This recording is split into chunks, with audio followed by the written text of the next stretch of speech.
बऱ्याच लोकांना माहिती नाहीये की लोकांनी ते फक्त ग्लोरीफाय केलंय की कान्सचं रेड कार्पेट रेड हम्म. कार्पेट.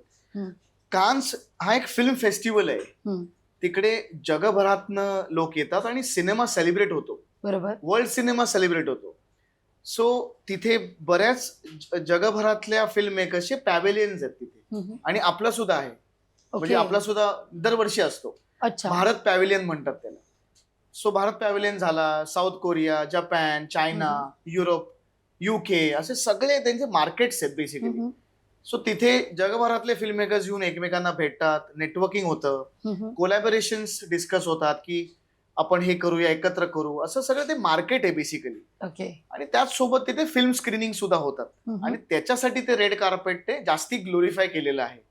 रोज साधारण मला वाटतंय 30 ते 40 सिनेमे तुम्हाला दाखवले जातात. अच्छा. आणि ते एकच थिएटर नाहीये, तिथे बरेचसे थिएटर्स आहेत. हम्म. पण ते रेड कार्पेटवालं ते ग्रँड ल्युमर थिएटर आहे त्याचं नाव.